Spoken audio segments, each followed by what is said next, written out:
আম্মারা বোনেরা মন দিয়ে শোনেন, বাপেরা ভাইয়েরা মন দিয়ে শোনেন, ইবলিশ আমাদের ঘরে চায় আমরা যেন জাহান্নামী হয়ে যায়। কারণ আমাদের বাপকে ইবলিশ সিজদা করেনি বলে আল্লাহ তাকে বার করে দিয়েছে।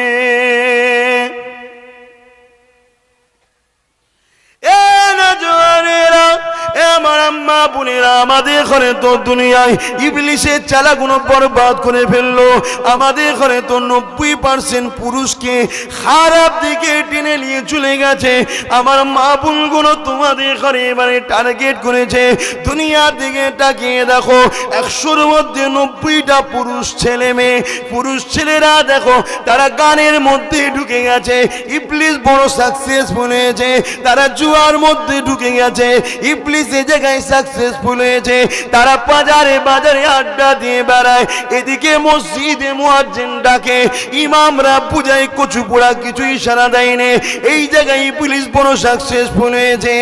আমার আম্মা বোনেরা, আজকে ইবলিশ এত সাকসেসফুল হয়ে গেছে, এই পুরুষগুলোকে দিয়ে ভাইকে ভাই খুন করতে লেগেছে, ভাইকে ভাই হত্যা করতে লেগেছে, ভাই ভাইয়ের বাড়িতে আগুন ধরিয়ে দিতে লেগেছে, ভাই ভাইয়ের জমি দখল করে নিতে লেগেছে। এই জায়গাতে ইবলিশ কামিয়াবি হয়ে গেছে।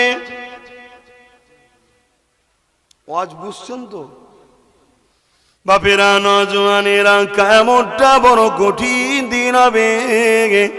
যে দিনটার কথা রাসূল আমার সাহাবাদেরকে বারবার বলতেন, বাবা সাহাবারা আল্লাহর কাছে সাহায্য চাও ময়দানে মাশরে নাজাতের জন্য।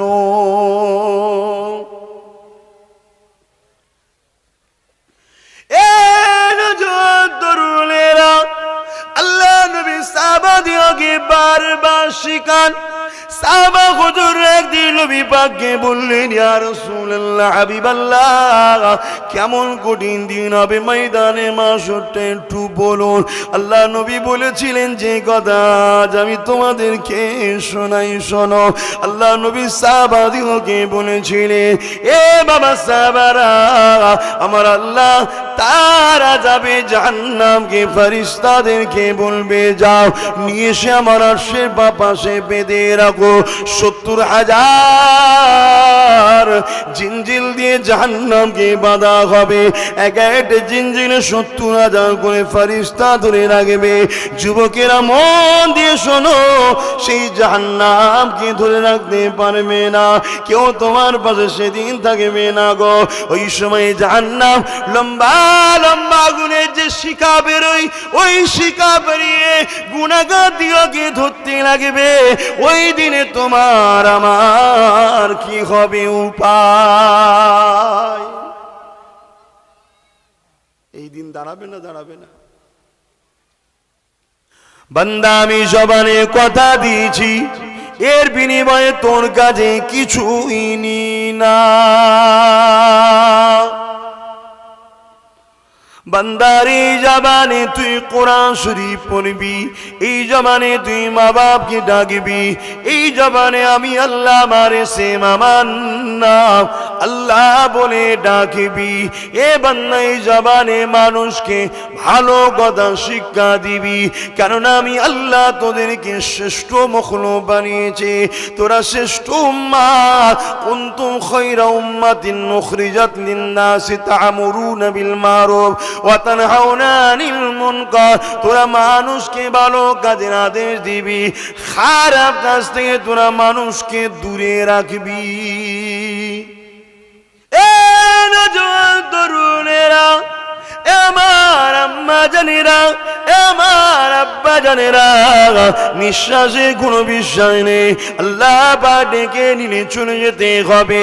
এই জমিনে আমি তুমি কত জনের জানাজায় হাজির হলাম, তোমার আমার চোখের সামনে তারা খোরাখুরি করতেছিল, কথা বলতেছিল, বাজারে একসাথে বসতাম, মসজিদে যেতাম, পাড়াতে দেখা হলে একে অপরের কথা বলতাম। আজকে তারা মারা গেছে, তাদেরকে গোসল দিয়ে যে কাফন পরিয়েছে, তাদের জানাজায় আমরা হাজির হয়েছে।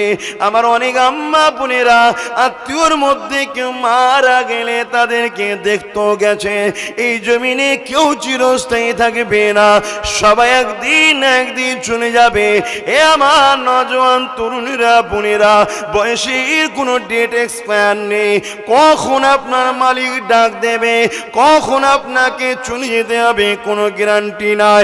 এই জন্য আপনাকে বলে দিই, আজ আমার দেশের বুঝাবার জন্য বলি, বর্ডারে যে আর্মি বন্ধুরা রয়েছে যারা আমার দেশের সুরক্ষার জন্য, দেশের জন্য যারা পাহারা দিতে লেগেছে, ঘরে এসে রয়েছে ছুটিতে, জানে না হঠাৎ করে মেজরের ফোন এসে গেছে, হামলা হয়ে গেছে, যে অবস্থায় আসে খুনি ফিরে আসো, নাই তোমার চাকরি চলে যাবে। তাই সর্বসময় তারা ব্যাগটা রেডি রাখে। আর্মিরা তাদের মালপত্রগুলো সবসময় রেডি রাখে গুছিয়ে। ফোন এসে গেলেই যে হালে থাকে, কাঁধে নিল, যে যে ধর্মেরই হোক, পরিবারকে ইশারা করলো, বেরিয়ে চলে গেল।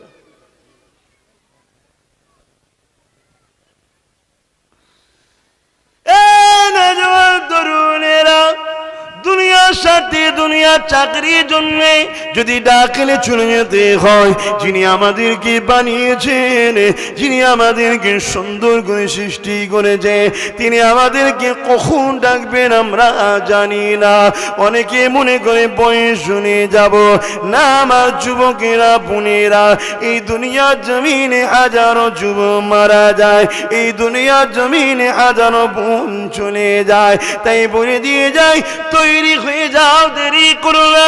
কেন সময়ের ঘড়ি কখন বেজে যাবে, কখন তোমার ডাক এসে যাবে। এই জমিনে সবাই তো তোমাকে কাঁধে করে নিয়ে, মিনহা খালাকনাকুম ওয়া ফিহা নুঈদুকুম ওয়া মিনহা নুখরিজুকুম তারাতান উখরা বলে মাটিটা দিয়ে চলে আসবে। এ আমার আম্মা আব্বা জানেরা, বোনেরা, ভাইরা, ওই কবরের জমিনে তোমার আমার কেউ দরদি যাবে না। ওই কবরের জমিনটা নিজেকে ঠিক করে নিতে হবে। আলোচনায় অসুবিধা হচ্ছে না তো? মাইকে রাজা বুঝতে পারছেন? কেউ যাবে না। কত দরদি, দুনিয়ায় কত ভালোবাসা একে অপরের, মা বাপ, ভাই বোন, আত্মীয় স্বজন, পাড়া প্রতিবেশী। ভাই একদিন আমার সাথে থাকিস না, কেউ থাকবে? কি গো বলবেন তো? নতুন জায়গায় যাচ্ছে, একটু থাকবে না? নতুন বাড়ি উদ্বোধনের সময় দেখবেন একটু মিলাদ দেয়। অধর্মের ভাইয়েরা তারা তাদের স্টাইলে কিছু করে। কেন দেয়? যাতে করে ওই দিন সব আত্মীয় কুটুমরা আসে, একটু নতুন বাড়িতে একা ভয় লাগবে না, সারা রাত একটু হই হাই করে কেটে যাবে। তো এইভাবে কবরে কেউ একটু যেয়ে একদিনের জন্য থাকলে হতো না? খাটিয়া ধরে মা কাঁদবে ছেলে চলে গেলে, স্বামী চলে গেলে, ছেলেরা কাঁদবে বাপ চলে গেলে। কেউ কিন্তু কারো দরদে বলবে না যে আমাকে একদিন ওই কবরের সাথে নিয়ে চলো।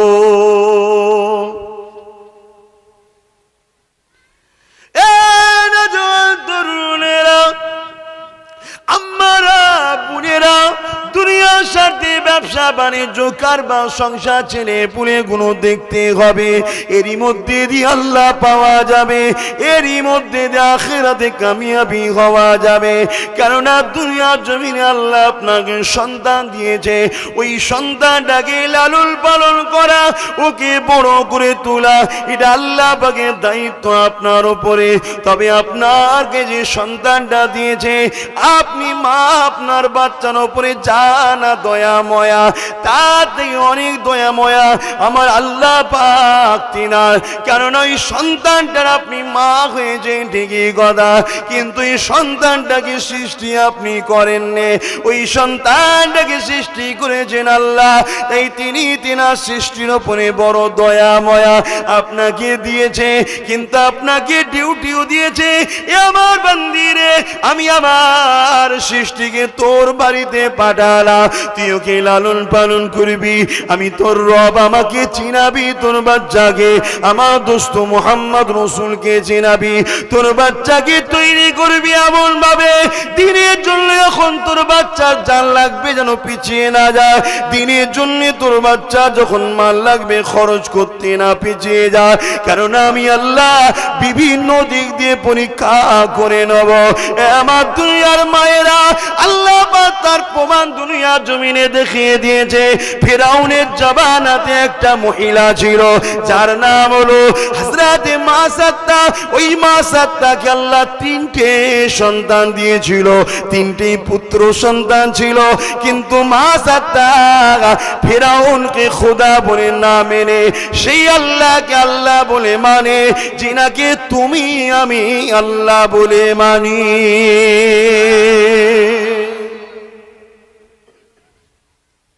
আল্লাহর পরীক্ষা শুরু হচ্ছে মাসাত্তার উপরে।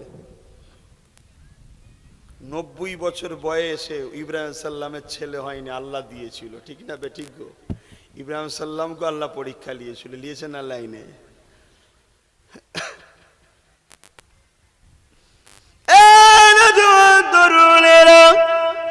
আমার আম্মা জানেরা, ও মালদা জেলার যুবকেরা, বোনেরা, ভাইরা, শুনে রেখে দাও গো, এই মাহফিল থেকে ঘরে যেতে পারবে কোনো গ্যারান্টি নাই। যদিও যাও কাল সকালে সূর্যটা দেখবে কিনা কোনো গ্যারান্টি নাই। ঘরে সবাই উঠবে, বাপ উঠলো, মা উঠলো, স্ত্রী উঠলো, বাচ্চারা উঠলো, তুমি আমি ঘরের মধ্যে রয়ে গেলাম। কি ব্যাপার? ওঠ না রে বাবা, ওঠ না, বেলা অনেক হয়ে গেল।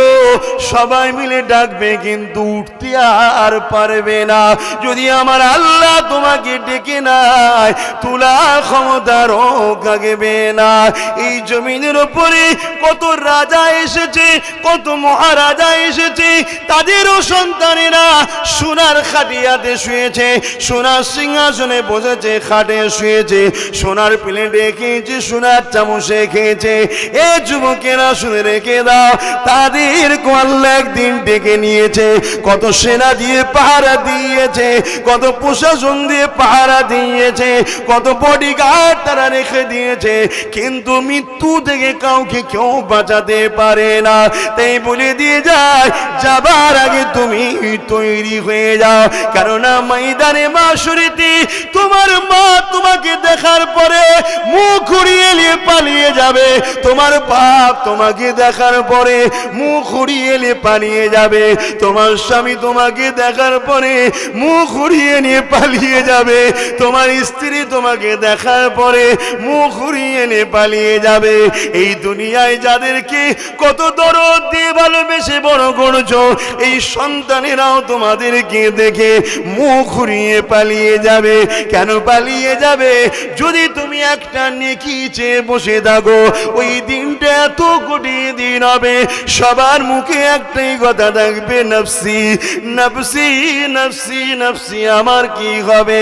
এ সোনার ভাইয়েরা, যুবকেরা, মায়েরা, বোনেরা, তওবা করে নাও গো, পরিবর্তন হয়ে যাও গো। জীবনে যা করেছো মাথাটা নত করে দিয়ে তোমার আল্লাহর কাছে ক্ষমা চেয়ে নাও গো। এই দুনিয়ার জমিনে তুমি যদি একবার মাথা নত করে দিয়ে চোখের গোড়া দিয়ে পানি ছড়িয়ে বলতে পারো, আল্লাহ আমি আপনার বান্দি, আমি আপনার বান্দা, আল্লাহ গো দুনিয়া ধোকায় পড়ে ভুল করে ফেলেছি, ক্ষমা করে দি, আল্লাহ আপনি মাফ করে দি। এ যুবকেরা, এ আমার বোনেরা, আল্লাহ নবী জানিয়ে দিয়েছে, ওই চোখে পানিটা যদি মাছির মাথাতে ক্ষুদ্র হয়ে যায়, আমার আল্লাহ ফারিস্তাকে ডেকে ডেকে ডেকে ডেকে বলে, ওই আমার ফারিস্তারে দেয়, ওই বান্দাটা আমার নাফরমানি করতো, কত গান শুনেছে, কত যাত্রায় গেছে, কত সিনেমায় গেছে, এমনকি চেনার মতো পাপ করেছে, মদও খেয়ে ফেলেছে, বদমাইশি করে ফেলেছে, ওই বান্দিটা কত বদমাইশি করেছে, বেপরদা হয়ে ঘুরে বেরিয়েছে। ওরে আমার ফারিস্তারে, আজ কিন্তু আমার বান্দা আমার কাছে মাথা নত করে দিয়েছে, আমাকে ভয় করেছে, আমাকে আল্লাহ বলে ডেকেছে, আমার কাছে ক্ষমা চেয়েছে। ওরে আমার ফারিস্তারে বল, আমি আল্লাহর সঙ্গে কি ব্যবহারটা করব? আমার আল্লাহ পাকের ফারিস্তা ভয়ে ভয়ে বলতে লাগবে, ওগো আমার আল্লাহ, আপনার নাম গফফার, আপনার নাম গফির, আল্লাহ আপনি চাইলে মাফ করতে পারে, আর আপনার নাম কাখার, আপনি চাইলে বিচারও করতে পারে। তবে যদি মাফ করে দেন, আল্লাহ আপনার বান্দা আপনার বান্দি গুনাহ রেহাই পেয়ে যাবে। আর যদি ধরেন, আপনার বান্দা বান্দি গুনাহ আযাব পাবে। ওই সময় আমার আল্লাহ বলবে, ওরে আমার ফারিস্তারে, তোরা সাক্ষী থেকে যা, ওই মাছের মাথা ক্ষুদ্র পরিমাণ পানি নিয়ে আমি আল্লাহ ওই যুবকগুলোকে, যুবতীগুলোকে আমি আল্লাহ মাফ ক্ষমা করে দিলাম।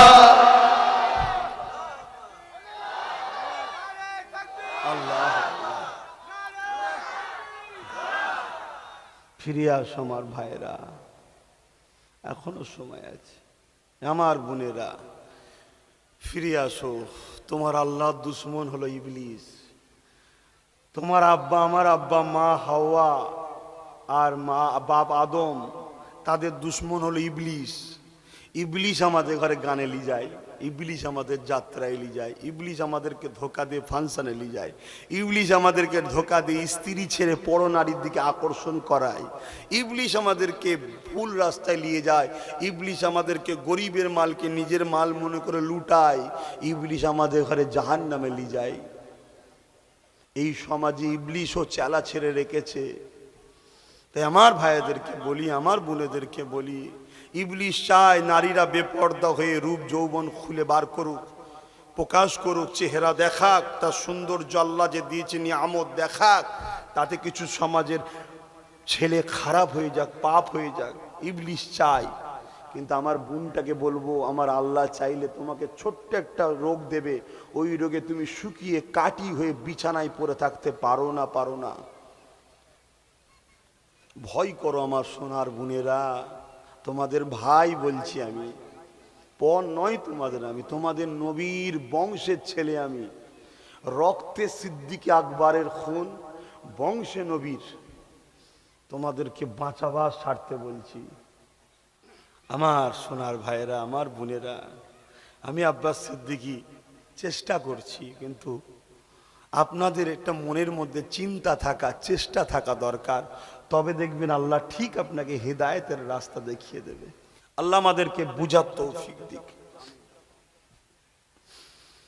বাপেরা, নওজওয়ানেরা, কিয়ামতটা বড় কঠিন দিন হবে, যে দিনটার কথা রাসূল আমার সাহাবাদেরকে বারবার বলতেন, বাবা সাহাবারা, আল্লাহর কাছে সাহায্য চাও ময়দানে মাশরে নাজাতের জন্য।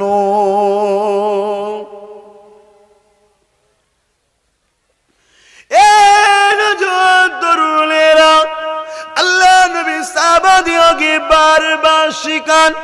সাহাবা হুজুর একদিন নবী পাককে বললেন, ইয়া রাসূলুল্লাহ, হাবিবাল্লাহ, কেমন কঠিন দিন হবে ময়দানে মাশরটা একটু বলুন।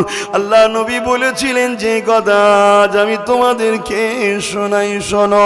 আল্লাহ নবী সাহাবাদেরকে বলেছিলেন, এ বাবা সাহাবারা, আমার আল্লাহ তারা যাবে জাহান্নামকে ফেরেশতাদেরকে বলবে, যাও নিয়ে এসে আমার আরশের পাশে বেঁধে রাখো। 70,000 জিনজিল দিয়ে জাহান্নামকে বাঁধা হবে। এক একটা জিনজিলে 70,000 করে ফেরেশতা ধরে রাখবে। যুবকেরা মন দিয়ে শোনো, সেই জাহান্নামকে ধরে রাখতে পারবে না কেউ, তোমার পাশে সেদিন থাকবে না গো। ওই সময় জাহান্নাম লম্বা লম্বা গুণের যে শিখা বেরোয়, ওই শিখা বেরিয়ে গুনাহগার দিগকে ধরতে লাগবে। ওই দিনে তোমার আমার কি হবে উপায়? এই দিন দাঁড়াবে না, দাঁড়াবে না, ফাঁকি দেবে? নুকিয়ে পড়বে, জোর দেখাবে, আন্দোলন করবে, ঘুষ দেবে, কোন লাইন আছে? তাহলে কি খেয়ালে আছো আমার ঘরের ভাইরা? দুনিয়ায় কে কি করছে আমি বলতেছি না, তুমি যারা ইসলামকে মানো আমি তোমাদেরকে বোঝাতে এসেছি। সেখানে জলসা, এটা কোনো অন্য প্রোগ্রাম নয়, অন্য কোনো প্ল্যাটফর্ম নয়। এখানে ধর্মীয় আলোচনা, ইসলামের কথা আমার ইসলামের ভাইদেরকে বলতে এসেছি। কে তোমাকে সার্টিফিকেট দিল যে কোনো চিন্তা নেই, আমি তোর পাশে আছি, কাঁধে করে পার করে দেবো? কেউ বলেছে? কোন ওলি আল্লাহ পীর মাশায়েখরা বলে তোরা নামাজ পড়িস না আমি আছি, তোরা রোজা রাখিস না আমি আছি? কেউ বলে? কোন সিলসিলার পীর সাহেবরা বলে? কোন আলেম মুহাদ্দিসরা বলে? ফকিরা বলে? সে আলা হযরতের মাননেওয়ালা হোক, আর দেওবন্দি হোক, আর ফুরফুরাবি হোক, কেউ বলে যে তোদের কোনো চিন্তা নেই, নামাজ রোজা পড়তে হবে না, আল্লাহর বিরোধী কার, মদ খা, গাঁজা খা, মারপিট কর, আমি পীর সাহেব আছি, কি আমি শায়েখ আছি, আমি মুফতি, তোকে পার করে দেবো? কেউ বলে? কিন্তু আমরা এমন ভাবে থাকি যেন মনে হয় আমাদের কোনো টেনশন নেই। আহা, আর ইব্রাহিম খলিল কাঁদছে, পুরো শরীর থরথর করে কাঁপছে। জিজ্ঞেস করছে আপনি কাঁদছেন কেন? বলছে আল্লাহর ভয়ে। বলছে আপনি তো আল্লাহর বন্ধু। বলছে আল্লাহর কাহারের নামের কথা যখন মনে পড়ে বন্ধু কথা ভুলে যাই। কে? আমাদের সবার আব্বাজান। বাপ কেমন ভয় করতো আল্লাহকে দেখুন, আর অথচ কত ভালোবাসতেন আল্লাহকে। এটা ইব্রাহিম আলাইহিস সালামের একটা ছোট্ট কথা বলবো, আব্বার কথা একটু শুনবে ছেলেরা। কত ভালোবাসতেন। একদিন জিবরাইল আলাইহিস সালাম বলেছিলেন আল্লাহ এই দুনিয়াদারটাকে আপনি বন্ধু করেছেন। ইব্রাহিম আলাইহিস সালামের কথা বলছে। আল্লাহ বলছে এই জিবরাইল তুই কি বলছিস? হ্যাঁ কি বলছো তুমি? ও দুনিয়াদার? বলছে এই যে এত হুজুরের অনেক দুম্বা, ছাগল, বকরি ছিল, অনেক কথা বুঝে আসছে, হাজার হাজার ছিল। তো উনি চড়াচ্ছেন এক জায়গায়। বলছে দেখেন না কেমন বকরি টকরি সব চড়াচ্ছে। আল্লাহ বলছে যাও, তুমি দুনিয়াদার বলছো, আমি আল্লাহ সার্টিফিকেট দিচ্ছি আমার ইব্রাহিম দুনিয়াদার নয়, আমার ইব্রাহিম হলো আমার পাগল। জোরে বলুন সুবহানাল্লাহ। আল্লাহ তাহলে এত বকরি ছাগল দুম্বালিয়ে ব্যস্ত চড়াচ্ছে, যাও পরীক্ষা করো। মানুষ সুরাতে এসেছে। কিভাবে পরীক্ষা নেবে? তুমি শুধু আমার ইব্রাহিমের বাড়ির সামনে দিয়ে যাবে, যাবার সময় একবার বলবে আল্লাহু আকবার। কি বলবে? একটু জোরে বলবেন না? আহা, হযরত ইব্রাহিম আলাইহিস সালামের ঘরের সামনে এসেছে, মানুষের সুরাত ধরে, দরবেশ সেজে মানুষের সুরাত ধরে ইব্রাহিম সাল্লামের ঘরের পাশ দিয়ে যাচ্ছে। আর যাবার সময় চিৎকার দিয়ে জিবরাইল বলছে আল্লাহু আকবার। ইব্রাহিম সাল্লাম ঘরে ছিলেন, ছুটে বেরিয়ে এসেছে, এসে বলছে কে আমার মাহবুবকে ডাকলো? কে আমার মাহবুবকে ডাকলেন? জিবরাইল সাল্লাম মানুষ সুরাতে আছে। বলছে আমি। কেন, কি হয়েছে? বলছে আর একবার ডাকো। বলছে তোমার কথাই ডাকবো কেন? আমার মন যাবে যখন আমি তখন ডাকবো। তুমি যদি ডাকো আমি খুশি হয়ে তোমাকে নজরানা দেবো। জোরে বলুন সুবহানাল্লাহ। আর আজকে আমি ডাকাতে চাইছি। কথা বুঝে আসছে? স্বভাব হবে আমরা ডাকতে চাইছি। ইব্রাহিম আলাইহিস সালামের এই কথা শুনে জিবরাইল মানুষ সুরাতে, মানুষ তখন মানুষ সুরাতে আছে, বলো কি দেবে? ইব্রাহিম সাল্লাম বললেন আমার অনেক দুম্বা বকরি আছে, তারা হাফ দিয়ে দেবো। জোরে বলুন সুবহানাল্লাহ। কি বলেছিল? দুনিয়াদার না, তাই তো নাকি? একবার আল্লাহ ডাকাতে দিয়ে দিয়ে বলছে দুনিয়াদার তো আব্বাস সিদ্দিকী, দুনিয়াদার তো আমরা। হাজার কোকিয়ে মরে গেলেও মাদ্রাসার জন্য, মসজিদের জন্য টাকা বেরোয়নি। কি যেই একবার আল্লাহু আকবার বলেছে, হাফ বকরি দুম্বা যা ছিল দিয়ে দিয়েছে। আবার ওই বকরি দুম্বা নিয়ে জিবরাইল সাল্লাম ওই যে মানুষের সুরাতে এসেছে চলে যাচ্ছে। ইব্রাহিম সাল্লাম যে আবার দাঁড় করেছে, আল্লাহর মখলুক, এ আল্লাহর সৃষ্টি, এ আল্লাহর বান্দা, এ আল্লাহর দাস, একবার দাঁড়াও, আরেকবার ডাকো। এবার ডাকলে কি দেবে? আমার বাকি আরো আছে, এতগুলো আরো আছে, আমি দিয়ে দেবো। জোরে বলুন সুবহানাল্লাহ। জিবরাইল সাল্লাম ডেকেছে, বাকি যা ছিল দিয়ে দিয়েছে। শুনছেন তো? আমাদের বাপের কথা শুনছে, আপনাদেরও বাপ। অনেকে বলে বাপ দাদার কথা বলে ফুরফুরা হুজুররা, সেটা তো তোমার বাপের কথা হচ্ছে, আমার বাপের কথা, সবার বাপের কথাই হচ্ছে। আমাদের বাপের কথা যদি কোরআনে থাকে তো বলবো না? ইব্রাহিম আলাইহিস সালামের কথা কোরআনে আছে না নাই? আহা, পুরো হজটাই তো মা হাজিরা, ইব্রাহিম আলাইহিস সালাম, ইসমাইল আলাইহিস সালামের স্মৃতি নিয়েই তো হজ। জোরে বলুন সুবহানাল্লাহ। তো ভাই আমার, যে কথা বলছিলাম, এবারে যা ছিল সব দিয়ে দিয়েছে, সব ছাগল দুম্বা গুনালি চলে যাচ্ছে। ইব্রাহিম সাল্লাম আবার যে দাঁড় করিয়েছে, আল্লাহর বান্দা আর একবার ডাকো আমার মাহবুবকে। এবারে কি দেবেন?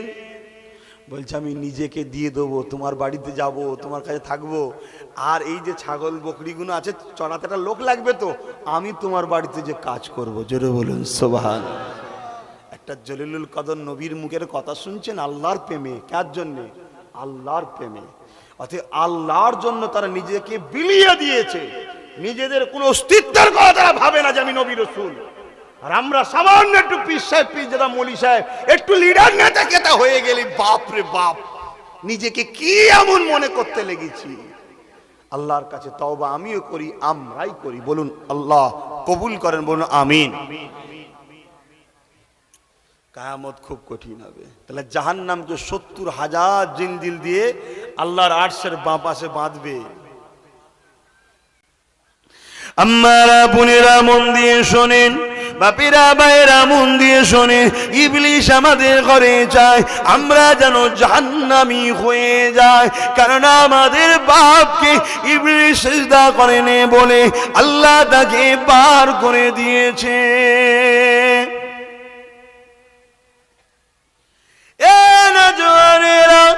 আমার আম্মা বোনেরা, আমাদের ঘরে তো দুনিয়ায় ইবলিশের চালাগুলো বরবাদ করে ফেললো।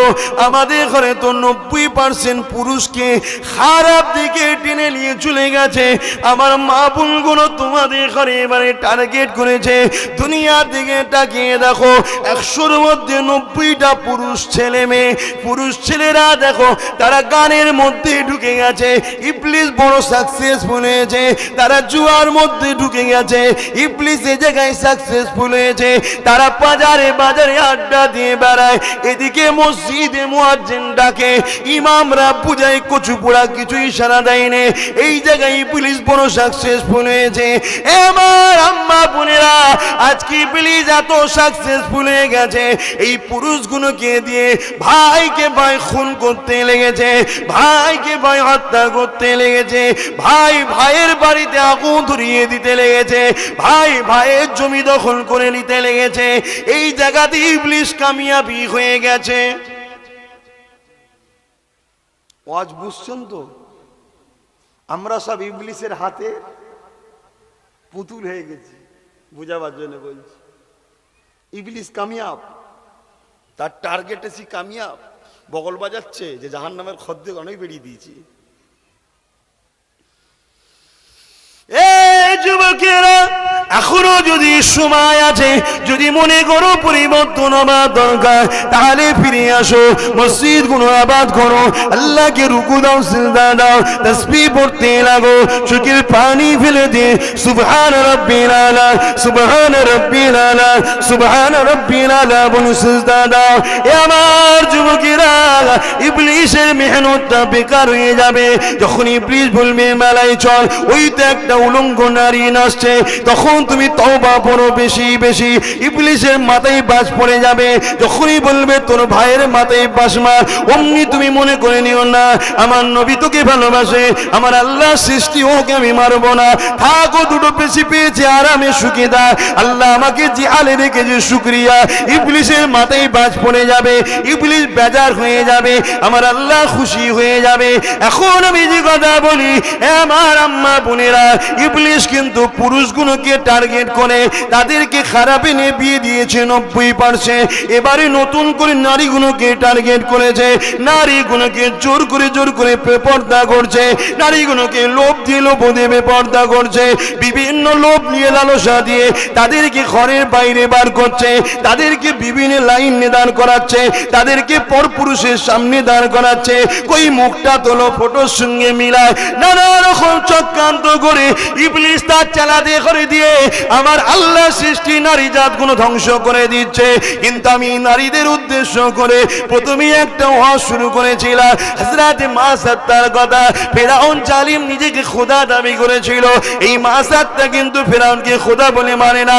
এই জন্য ফেরাউনের মেয়ের মাথা আঁচড়াতে ছিল। ওই কাকুইটা পড়ে যাবার পরে মাসাত্তা যখন কাকুইটা তুলতে যাবে, বিসমিল্লাহ বলে তুলতে গেছে, ফেরাউনের কন্যা শুনতে পেয়ে গেছে। এই জন্য বাপকে গিয়ে বলে দিয়েছে, আমার আব্বা আপনি পৃথিবীর রাজা, নিজেকে খোদা দাবি করেছেন, আপনার ঘরের চাকরানি ওই মাসাত্তা আপনাকে খোদা বলে মানে না। ফেরাউন রেগে লাল হয়ে গেল, সৈন্য ডেকে নিয়ে এলো, মাসাত্তাকে ডাকো। মাসাত্তা এসে হাজির হয়ে গেল। এ মেয়ে ছেলে, শুনলাম নাকি তুমি আমাকে খোদা বলে মানো না? কার কথা বলছি? যখন হত্যা করে দিলে আইন নাই, এখনো তো আইন রয়েছে কিছুটা, জানি কিছু আইন পকেটে ঢুকে গেছে, কিছু আইন নেতা পা দিয়ে চেপে ধরেছে, জানি তথাপিও এখনো লড়াই করলে আইন পাওয়া যায়, যেটা আমার বোন দেখিয়ে দিল, লড়াই করে হিজাবের আইন পাশ করিয়ে দিল। আজ আমরা লড়াই করলে বার করতে পারবো, কিন্তু সেই দিনে রাজার কথাই শেষ কথা। যদি বলে এখন রাত, রাজাকে বলতে হবে রাত, দিন বললেই গর্দান উড়িয়ে দেবে। এই রকম কিছু পাগল পাগল ছিল। এ যুবকেরা, তরুণেরা, এই সময় মাসাত্তা চিন্তা করতে লেগেছে, আমি যদি বলি হ্যাঁ তোমাকে খোদা বলে মানি না, এ জালিম আমাকে মেরে ফেলবে, আর যদি বলি না আমার আল্লাহ নারাজ হয়ে যাবে।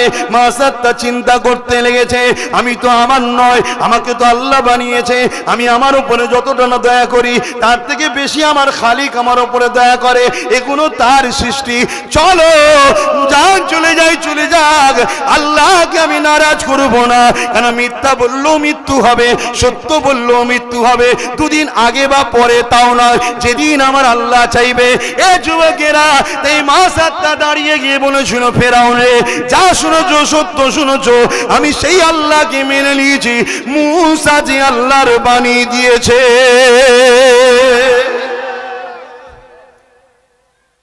আমার আম্মা বোনেরা, আপনারা মানবেন না সেই আল্লাহকে? সেই আল্লাহর বিধান হলো পর্দা করা ফরজ। এই মুখমণ্ডল, হাতের গাঁটের বাইরের অংশ, পায়ের গাঁটের নিচের অংশ, এইটুকু জায়গা ছাড়া বাকি পুরো শরীরটাকে ঢিলে ঢালা কাপড় দিয়ে ঢেকে রাখার নাম হলো পর্দা। গরিব হও, চট বাঁধো, থলে বাঁধো, দুনিয়া তোমায় পাগল বলবে, আর আল্লাহ বলবে দেখ আমার প্রেমিককে দেখ, ওর জন্য স্পেশাল জান্নাতে জায়গা তৈরি কর। জোরে বলুন সুবহানাল্লাহ। দুনিয়ার সাথে আমার কি সম্পর্ক? আমার তোমার মালিকের সাথে সম্পর্ক। দুনিয়ায় কাউকে দি বুকে লি মালিকের জন্য, দুনিয়া কাউকে দি সালাম দি বন্ধুত্ব করি, হাত বাড়াই মালিকের জন্য করব, না হয় অন্য কোনো সম্পর্ক নাই।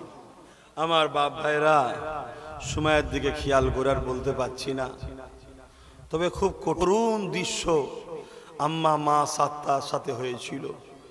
বিশ্ব এখনো সাক্ষী আছে, তিনটে বাচ্চাকে ফেরাউন হত্যা করে দিয়েছিল, তথাপিও মায়ের এক চুল পরিমাণ ইমানকে নত করতে পারেনি। জোরে বলুন সুবহানাল্লাহ। আর আমাদের আম্মারা সামান্য একটু সংসারের অভাব হলে আপনি আল্লাহর বিরুদ্ধে হয়ে যাচ্ছেন, নবীর বিরুদ্ধে হয়ে যাচ্ছেন, স্বামীকে ছোট বড় কথা বলে ফেলছেন, বা বিভিন্ন লোন টোন সুদে তুদে ঢুকে পড়ছেন, তারপরে বিভিন্ন কমিটির মধ্যে সব ঢুকে পড়ছেন, ফ্রি কিছু দিলে সেখানে বেপর্দায় ফটো টোটো তুলে আর করে সেজে গুজে চলে যাচ্ছেন। লা হাওলা ওয়ালা কুওয়াতা ইল্লা বিল্লাহিল আলিয়্যিল আযীম। আদ-দায়ুস লা ইয়াদখুলুল জান্নাত, দায়ুস কোনোদিন জান্নাতে যাবে না।